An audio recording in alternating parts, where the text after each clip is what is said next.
Salutations, crustaceans. I'm Lobster, and today we are finally reviewing the Serek Midwestern from Serek Basses. Let's check it out.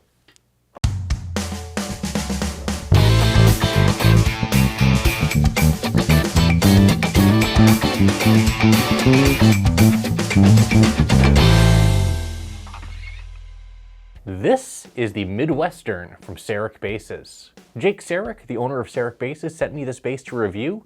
However, he's not paying me to review this. This isn't my bass. He's simply just lending it to me to review because I think Serek basses are very interesting. So I will be sending this back, sadly, though I might buy it. Anyways, this is an awesome little short scale bass.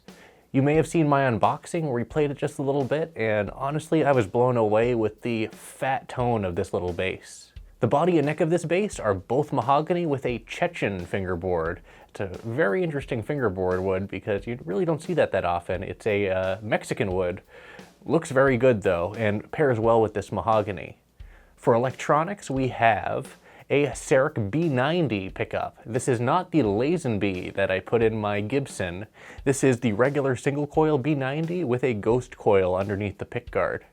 That is paired to a volume and tone control, and the tone control is a push-pull. When you pull it, you actually disengage the ghost coil and you're running purely in single coil mode. The rest of the hardware is Hipshot all around, with a Hipshot 2-point bridge as well as Hipshot lollipop tuners, the ultralights up top at the headstock. Styling-wise, this is inspired by the Epiphone coronet of the early 60s. That was actually a guitar, and this bass never really existed in terms of being an Epiphone. They never really made anything like this, but Jake was inspired by the design and ended up making this as one of his Serek models, and I think it is absolutely cool and gorgeous. It's definitely a polarizing design. A lot of people in the unboxing said they didn't really like it, but he has other models as well. However, if you're looking for a jazz or a P-bass type of design, look elsewhere because the stuff that Serek does is very, I guess, Gibson inspired and inspired by a lot of older and more vintage designs, which is really cool because you don't see a lot of builders, I guess, doing that, especially to the caliber that Jake is. I mean, this is an awesome instrument. One other thing I have to mention is the smell of this bass. This is the best smelling bass I've ever had in my layer here. It just smells like, well, smells of rich mahogany. Yep, so Ron Burgundy put it perfectly. This is a good smelling bass. That's a weird thing to say, but it's true. Okay.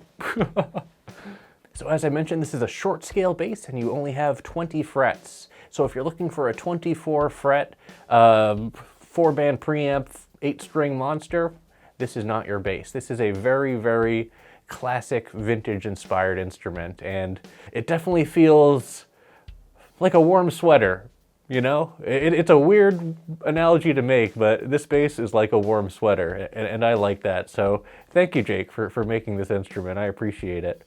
One other thing I want to point out is the knot in the wood over here. A lot of manufacturers would just discard a piece of wood for having a knot like that, but I think it adds a lot of aesthetic and uniqueness to this particular bass.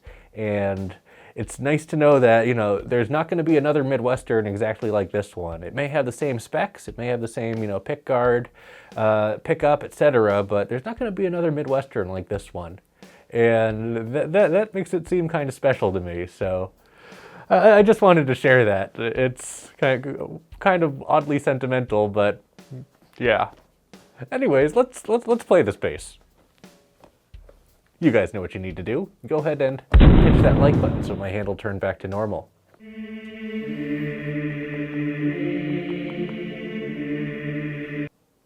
Thanks.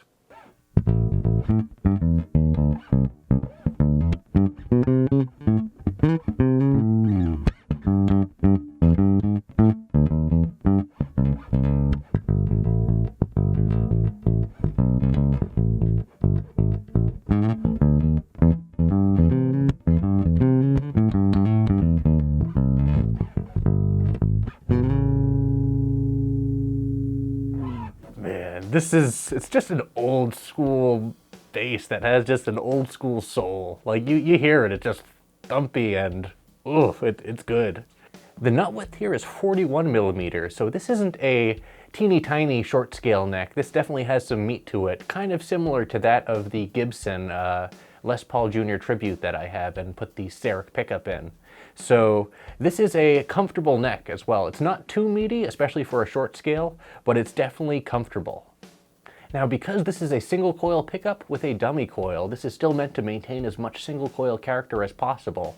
So in more, I guess, noisy environments, electronically speaking, you may get a little bit of hum still, but honestly, the tone is mwah, worth it. Totally worth it.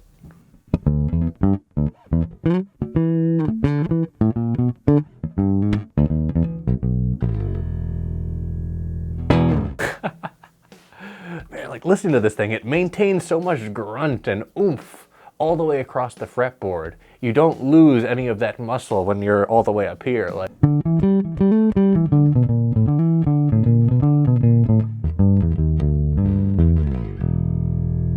yeah, I like this. I like this a lot. Balance-wise, just like my Gibson Les Paul Jr. Tribute, with Hipshot hardware all around since I replaced the bridge, it balances perfectly as well. This is a very well-balanced instrument.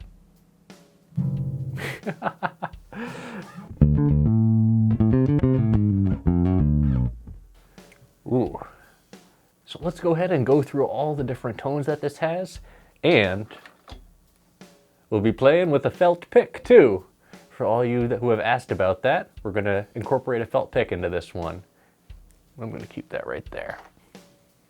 First, let's play a little riff with the tone at 100%, then we'll go to 50% and 0 before switching over to pure single coil mode and negating the dummy coil. So let's get started.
So there you have it. That is the tonal palette of the Serek Midwestern with the single B90 single coil pickup and the ghost coil underneath the pickguard. Now the tone control is using a 0.1 microfarad tone capacitor, just like what we swapped into our Sire preamp, and that really darkens up the tone a lot and gives you that dubby fat tone, or at least gives you access to it because you can always go between 0 and 100%.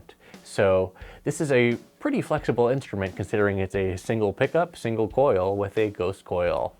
You have a good amount of tones that are very usable, especially for rock, classic rock, dub, reggae. I mean, you could actually do a lot with this little bass, and I think it's really cool. Now let's play it with the pick a little bit, see what happens. So I'm gonna have the tone at 50% and the ghost coil engaged. Here we go.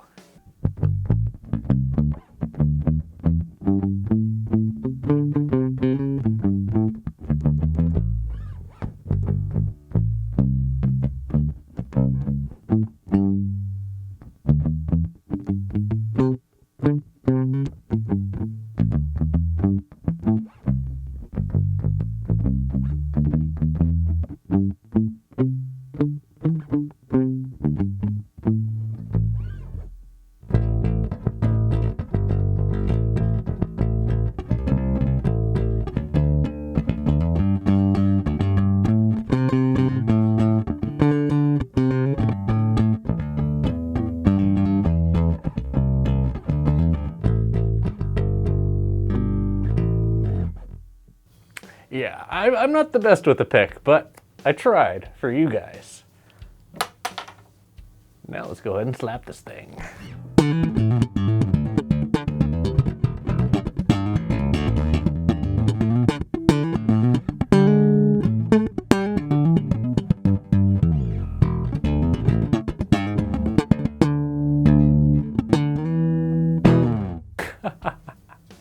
This slaps very well, very well. This is a fun little bass.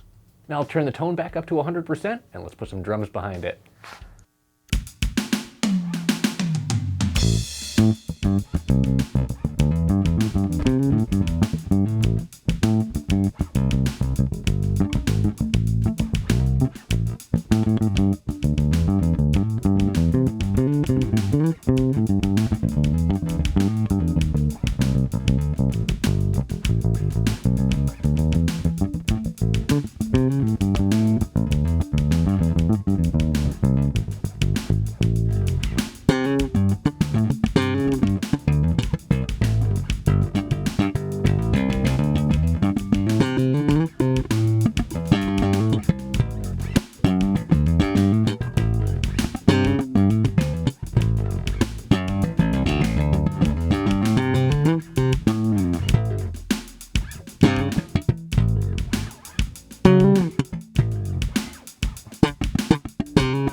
So here's my final thoughts on the Serek Midwestern.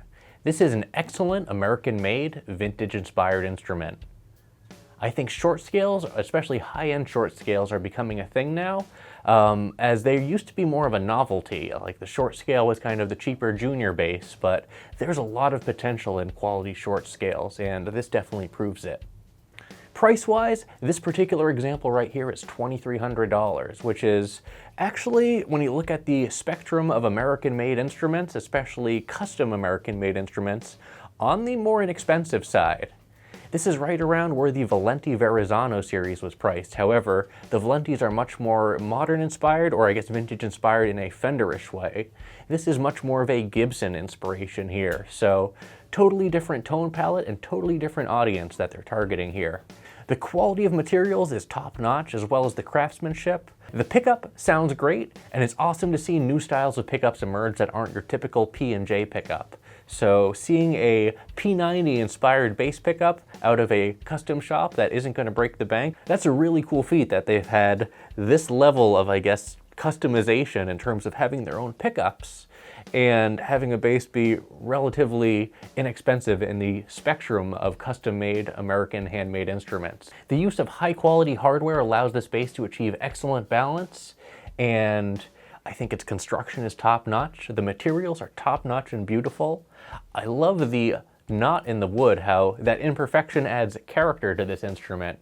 Or this feels almost like, again, an old sweater or an old friend or like an old piece of furniture that you've kind of had around all your life that just is solid. And, you know, they don't make them like this anymore. This is like, you know, they don't make them like this anymore, but they make them like this now. So great job, Jake, on making an excellent instrument here. And I think that anyone who orders a Serek Midwestern or any other Serek instrument isn't going to be disappointed. So what am I going to rate the Serek Midwestern? I'm going to go ahead and rate this bass 4 claws out of 5. The level of craftsmanship as well as the character of this instrument definitely make it stand out. However, it is not an instrument that will replace your Stingray, your jazz bass. The fact that it has its own in-house pickup, all Hipshot hardware, and high quality construction and materials, this is an awesome package and an awesome value, especially if you're looking for this style of instrument. However, this is not a jack of all trades, but it's far from a one-trick pony. Now, we are going to be doing a separate video comparing this bass with flat wound strings, some Diodario chromes, to my Gibson Les Paul Jr. Tribute with the Serek Lazenby pickup. That is not the same pickup as this. This is the regular B90. The Lazen B90 in my Gibson is a true humbucker with a second coil built into the pickup. So we'll be checking out that bass in comparison to this, both with flat wounds, in a future video, so be sure to keep an eye out for that. Well, that's it for this video. Thanks for watching, everyone. Be sure to like, subscribe, join our Discord, and leave a comment down below and let me know what you think about the Serek Midwestern from Serek Basses. And as always, until we groove again,